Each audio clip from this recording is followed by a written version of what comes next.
World war में बहुत ज़्यादा नुकसान हुआ था, तो हम थर्ड वर्ल्ड वार करने से पहले 20 बार सोचेंगे। पता है ना, पहले हाथ पैर लात घूंसों से लड़ाई होती, अब ऐसे नहीं होगी। अब बंदूक तो मिसाइल ये चलेंगे। उसके बाद होता है कार्यवाही अनुसंधान।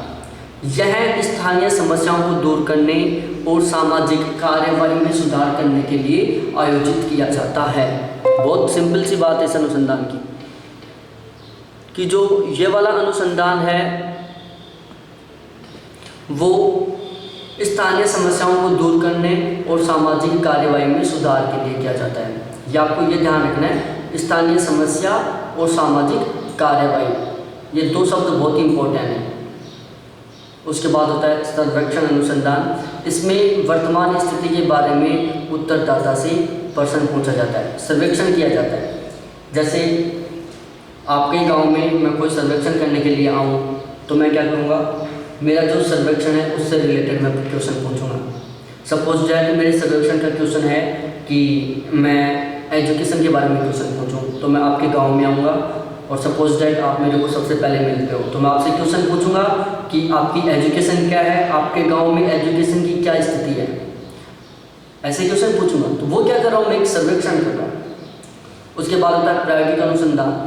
इसका एक बहुत ही सिंपल सा शब्द है वैज्ञानिक विधि, कि जो प्रायोगिक अनुसंधान है वो वैज्ञानिक विधि का पालन करता है। उसके बाद है नेक्स्ट 283वां क्वेश्चन। 283वां क्वेश्चन है कि निम्न में से कौन एक गैर प्रक्षेपित दृश्य साधन है। निम्न में से कौन एक गैर प्रक्षेपित दृश्य साधन है। ऑप्शन ए है स्लाइड, बी है ओवरहेड प्रोजेक्टर, सी है हेड हैंडल प्रोजेक्टर और डी है फ्लैश कार्ड। बहुत सिंपल सा क्वेश्चन है। 10 क्वेश्चनों में इससे सिंपल क्वेश्चन कोई नहीं होने वाला है। यदि आप इसका आंसर गलत बता रहे तो समझो आपकी प्रिपरेशन बहुत वीक है। इसका करेक्ट आंसर है ऑप्शन डी फ्लैश कार्ड। उसके बाद नेक्स्ट क्वेश्चन के ऊपर डिस्कस करते हैं, वही मिलान का क्वेश्चन है। यहाँ पर भी हमें मिलान करना है, तो कोई एक बार मिलान करके देख लेते हैं क्या होता है। ये मिलान के लिए है, एक साइड लिस्ट फर्स्ट है, दूसरी साइड लिस्ट सेकंड है। लिस्ट फर्स्ट में कुछ विशेषताएं दी हुई हैं, जैसे क्रियामूलक अधिगम है, पर्यावरण के माध्यम से शिक्षा है, सत्य सौंदर्य और अच्छाई की अनुभूति है, दुनिया जैसी दुनिया यहाँ और अब है। और दूसरी साइड ये टोटल 4 कथन है, दर्शन है जो प्रकृतिवाद है, आदर्शवाद है, व्यवहारवाद है और यथार्थवाद है। और हमें इनको बिल्कुल इस तरीके से मिलाना है, जिसके 4 ऑप्शन हैं। तो 284 का जो करेक्ट आंसर है वो है ऑप्शन ए। अब हम मिला लेते हैं इसको देखते हुए। देखो मैं मिला देता हूँ आपको एक बार। आपको तो क्या मिलाऊंगा, इन क्वेश्चनों को मिला लेता हूँ। क्रियामूलक अधिगम प्रकृतिवाद से संबंधित है, पर्यावरण के माध्यम से शिक्षा यथार्थवाद है, सत्य सौंदर्य और अच्छाई की अनुभूति आदर्शवाद है, जैसी दुनिया यहाँ है और अब है व्यवहारवाद है। ठीक है। उसके बाद नेक्स्ट क्वेश्चन है 285वां क्वेश्चन। यहाँ पर एक अभिकथन है जो ए है, दूसरा कारण है। अभिकथन ए, व्याख्यान विधि शिक्षण की एक प्रभावी विधि है। कारण, यह दर्शकों पर नोट्स बनाने का दबाव कम करती है। बिल्कुल सही। अब यहाँ पर ये 4 ऑप्शन है। ऑप्शन ए है कि दोनों कथन सही है, आर ए की सही व्याख्या कर रहा है। ऑप्शन बी है ए और आर दोनों सही हैं लेकिन आर ए की व्याख्या नहीं कर रहा है। ऑप्शन सी है ए सही और आर गलत, और ऑप्शन डी है ए गलत और आर सही। ये भी बहुत सिंपल सा क्वेश्चन है। मैंने इसमें 2 बहुत सिंपल क्वेश्चन ऐड किए हैं, एक ये और इससे पिछले वाले। तो यहाँ पर जो करेक्ट आंसर है वो है ऑप्शन सी। देखो जो व्याख्यान विधि है वो होती क्या है, जिसको हम इंग्लिश में लेक्चर मेथड बोलते हैं। मैं जब टीचिंग एप्टीट्यूड पढ़ाया था तो जो शिक्षण के जितने भी मेथड्स हैं उनको बिल्कुल डिटेल से समझा रखा हूँ मैं। आपने नहीं देखा उस वीडियो को तो प्लीज़ उसको ज़रूर जाके देखो, क्योंकि टीचिंग मेथड से रिलेटेड हर बार एक क्वेश्चन आता है, तो हमें उसको पढ़ना बहुत ज़रूरी है। टीचिंग मेथड जो लेक्चर मेथड होता है उसमें क्या होता है, लेक्चर दिया जाता है। जैसे कॉलेजों में लेक्चर नहीं होते, टीचर आता है और 10-20 मिनट जो भी भाषण होता है वो दे के चला जाता है टॉपिक के ऊपर। जैसे मैं लेक्चर दे रहा हूँ यहाँ पर एक तरीके से, यदि मैं ये सामने डैश इसको बंद कर दूँ, मैं जो आपके सामने ये दिख रहा है इसको मैं बंद कर दूँ और केवल आपको ऑडियो रिकॉर्डिंग की तरह मैं सुनाऊँ, वो होता है लेक्चर मेथड। तो ये बात तो बिल्कुल सही है कि ये शिक्षण की एक प्रभावी विधि है, क्योंकि लेक्चर मेथड के द्वारा हम बहुत सारे कैंडिडेट्स को एक साथ लेक्चर दे सकते हैं। जैसे संत महाराज भाषण नहीं देते, कोई नेता जाता है वो भाषण देता है, या फिर कोई गुरुजी रहते हैं वो भाषण देते हैं जिसमें 1000-2000 लोग बैठे हुए पीछे और वो भाषण दे रहे हैं। गांव में और भी बहुत सारे गांव में सिटी में बहुत सारे प्रोग्राम होते हैं, जैसे मंडलियाँ होती हैं जहाँ पर डांसर आते हैं, डांस करते हैं, वो गाने सुनाते हैं, लोग सुनते हैं। वो क्या एक लेक्चर मेथड, तो वो प्रभावी है क्योंकि उसके द्वारा आप बहुत सारे लोगों को क्या कर रहे हो, व्याख्यान कर रहे हो, लेक्चर दे रहे हो। यह दर्शकों पर नोट्स बनाने का दबाव कम करता है। ये बात बिल्कुल गलत है, क्योंकि यह नोट्स बनाने का दबाव डालता है।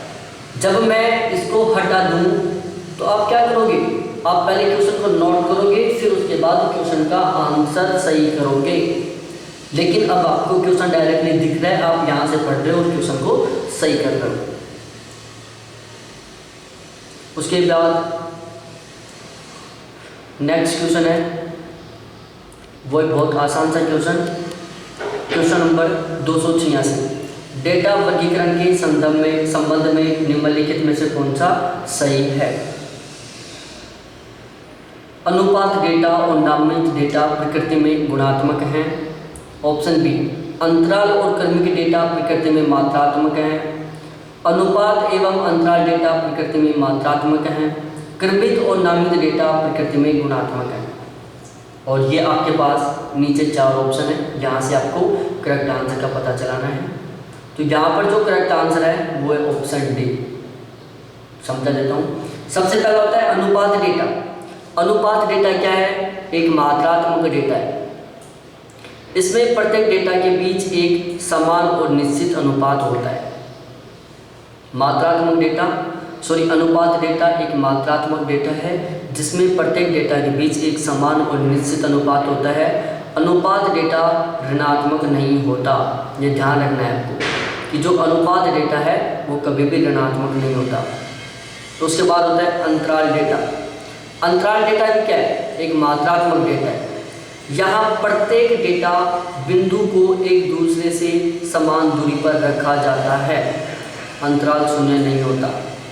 अंतराल में क्या होता है, जैसे सपोज दैट आप एक लाइन में खड़े हो 5 कैंडिडेट, तो आपके बीच में डिस्टेंस कितनी है, वो है अंतराल। अब यदि आपके बीच में डिस्टेंस 0 है, बिल्कुल डिस्टेंस नहीं है, तो क्या वो अंतराल है, नहीं है। अंतराल तब होगा जब आपके बीच में डिस्टेंस 1 से अधिक, 0 से अधिक होगी। नेगेटिव हो ही नहीं सकता अंतराल। उसके बाद होता है क्रमिक डेटा, ये भी मात्रात्मक है। नामित डेटा ये गुणात्मक है। क्या है, नामित डेटा गुणात्मक होता है। वस्तुओं को नामों या श्रेणियों के आधार पर विभेदित किया जाता है। अब देखो यहाँ पर आपको जो कंफ्यूज है उसको रिमूव करने के लिए मैं तरीका बताता हूँ। अनुपात डेटा में क्या होता है, अनुपात होता है जैसे 2:3, 4:5, 5:6। क्या आप अनुपात को ऐसे बोल सकते हो, अजय अनुपात विजय, विजय अनुपात सुनील, ऐसे बोल सकते हो? कभी नहीं बोल सकते।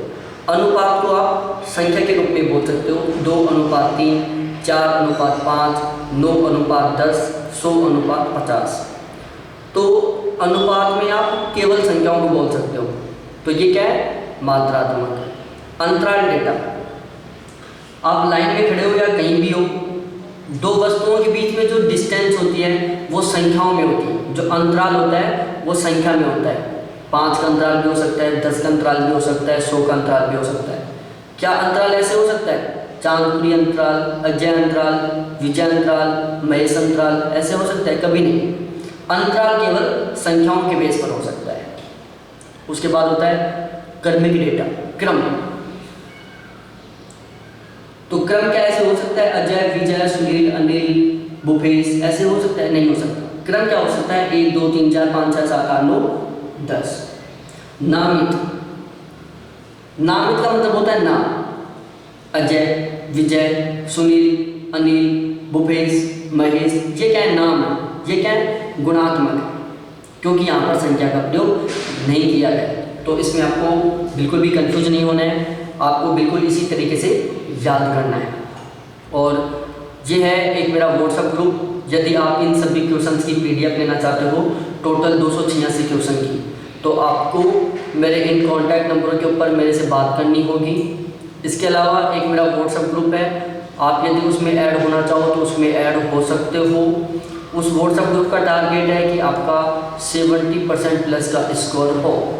साथ में उस व्हाट्सएप ग्रुप में यदि आप थोड़ी बहुत प्रिपरेशन करते हो तो आपके लिए नेट की गारंटी ली जाती है, और यदि आप थोड़ी सी ज़्यादा प्रिपरेशन करोगे तो आपकी जेआरएफ की गारंटी ली जाती है। गारंटी इस तरीके से नहीं दी जाएगी कि आप बिल्कुल नहीं पढ़ रहे हो और फिर मैं, ऐसे नहीं। आपको मैं बहुत ही सिलेक्टेड कंटेंट दूंगा बिल्कुल कम मात्रा में, जिससे आपका नेट 100% हो जाएगा और जेआरएफ 100% हो जाएगा। तो थैंक्स दोस्तों, फिर मिलते हैं हम नेक्स्ट वीडियो के साथ। बाय।